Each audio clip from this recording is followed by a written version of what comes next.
Majelis Hakim Pengadilan Negeri Jakarta Selatan menolak nota keberatan atau eksepsi Putri Chandrawati yang diajukan oleh tim kuasa hukum pada Rabu 26 Oktober.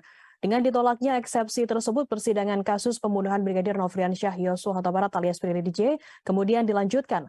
Alasan penolakan eksepsi tersebut yakni karena surat dakwaan yang sebelumnya telah dibacakan Jaksa Penuntut Umum atau JPU lengkap dan juga jelas. Hal ini sesuai sebagaimana ditentukan pasal 143 ayat 2B KUHP. Sebelumnya, tim kuasa hukum Putri Chandrawati menyebutkan JPU terlalu berasumsi di dalam surat dakwaan terdakwa. Febri Diansyah, tim kuasa hukum Putri, mengungkapkan JPU telah memberikan kesimpulan yang menimbulkan kesan subjektif dalam surat dakwaan, terutama dalam menguraikan fakta di lapangan. Selain itu, tim kuasa hukum juga mempertanyakan mengapa beberapa poin tidak dijelaskan oleh JPU. Padahal menurut tim kuasa hukum, keterangan tersebut dapat pula membantu Putri Chandrawati dalam menjalani sidangnya. Sementara itu, selain Putri Chandrawati, eksepsi suaminya Verdi Sambo juga ditolak oleh Majelis Hakim PN Jakarta Selatan pada Rabu 26 Oktober. Putusan tersebut dibacakan dalam agenda pembacaan putusan sela di PN Jaksel.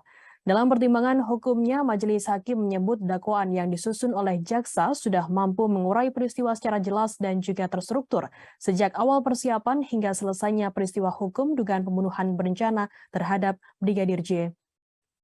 Surat dakwaan telah mampu memberikan deskripsi jelas, menerangkan mulai dari siapa yang dihadapkan sebagai terdakwa, bentuk tindakan pidana, kapan, bagaimana peristiwa terjadi, alat yang digunakan, sasaran serta hasil dari tindakan pidana tersebut.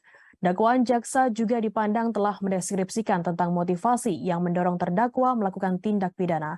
Majelis Hakim kemudian meminta JPU untuk melanjutkan pemeriksaan perkara atas nama terdakwa.